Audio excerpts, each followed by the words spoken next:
when we're talking about the aggregate demand and aggregate supply model, one of the things we ask ourselves is, well, why are we doing this, right? Well, we're doing this to model what would be the impact of either no policy change, either a fiscal policy change, or either a monetary policy change, right? And in a way, this model is dynamic, right? So when we talk about this model, we talk about how to integrate growth into this model. And so integrating long-run economic growth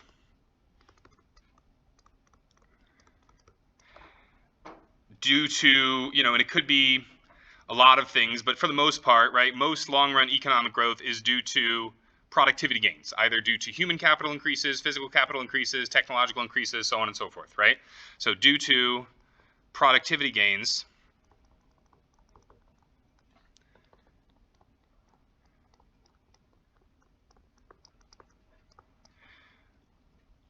are represented, or is represented, because we're talking about growth, we're referring to growth here, right? So is represented by a gradual shift to the right of our aggregate supply.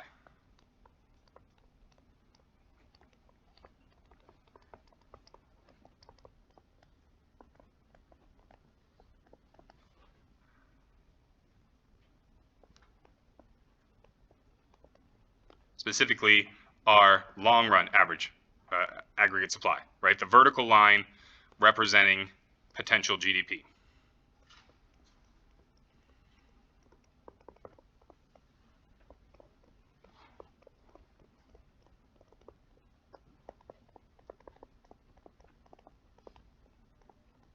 Which again, potential GDP is not GDP when unemployment is at 0, but it is GDP when unemployment is at its normal range, right? 3 to 5% because of those variety of different types of unemployment that we have at any given time. And so it's the full employment level of our GDP, employing all of our resources, not just labor. We talked about that in class on Monday. So how does this tie back to our aggregate supply, aggregate demand model? Well, let's go ahead and draw it. We've got price level on the y-axis. We've got real GDP in billions on the x-axis. We've got a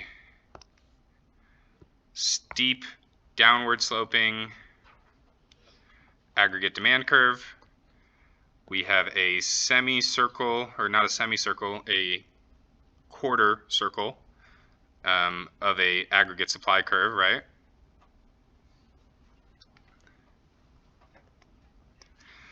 And if I wanted to model this current situation as a recession, if I wanted to model this as a recession, I would find where my equilibrium is, right? X marks the spot.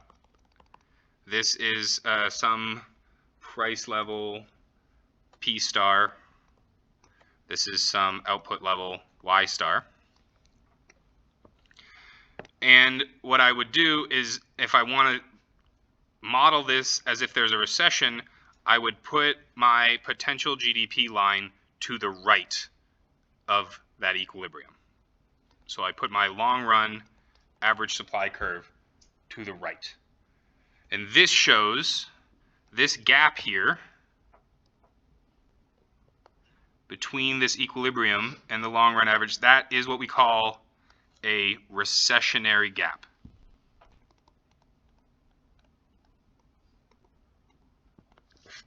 Meaning, it's a gap that describes when we're having a recession.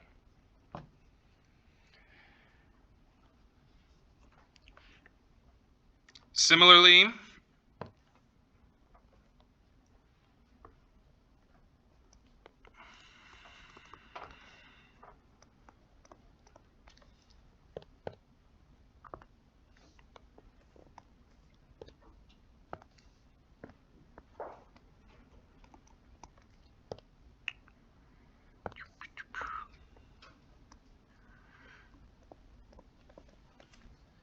if I wanted to model this as being an equilibrium that is showing an economy, potentially overheating or expanding,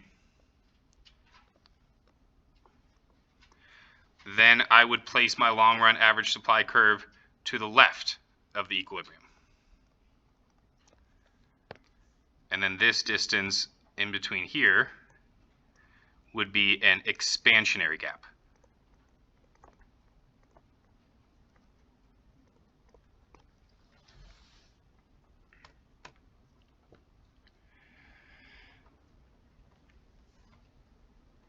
And it's important for us to keep in mind that there are two types of unemployment.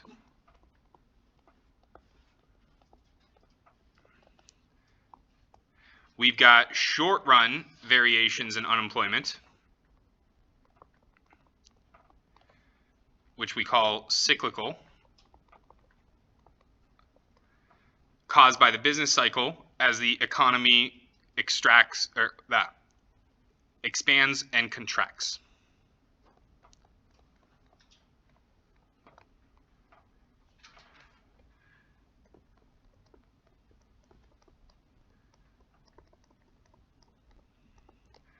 But we also have, like I said, I've stated this quite a bit, we've got long-run unemployment. This is typically around 5% in the US. And this happens no matter what. Meaning, even in a healthy economy.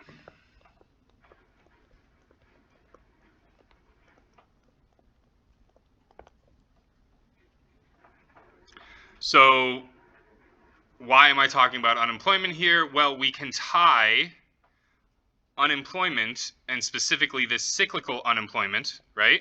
Cyclical unemployment has to do with the real business cycle and the troughs and the peaks, how the economic size contracts and expands.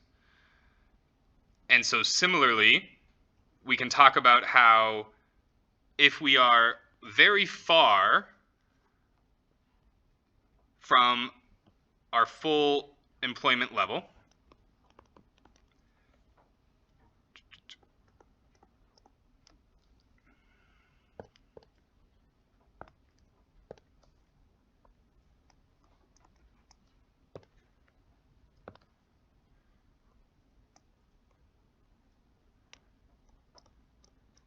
so if this was our situation, and if my long-run average supply was all the way over here, this is going to show that I have high cyclical unemployment. So this large gap between my Y star and my long-run average, or long-run aggregate supply, which we could think about this as our YP, right, or potential GDP. So this gap here, we could characterize this as high cyclical unemployment.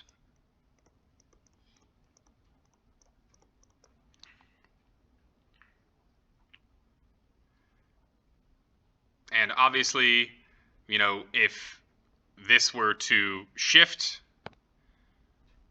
if we were to end up with some sort of stimulation of the aggregate demand curve, and we ended up being somewhere around here, then our new P star, we would experience a little bit of inflation. We would have a significant increase in the real GDP, and we would go from a situation of high cyclical unemployment to a situation of low cyclical unemployment.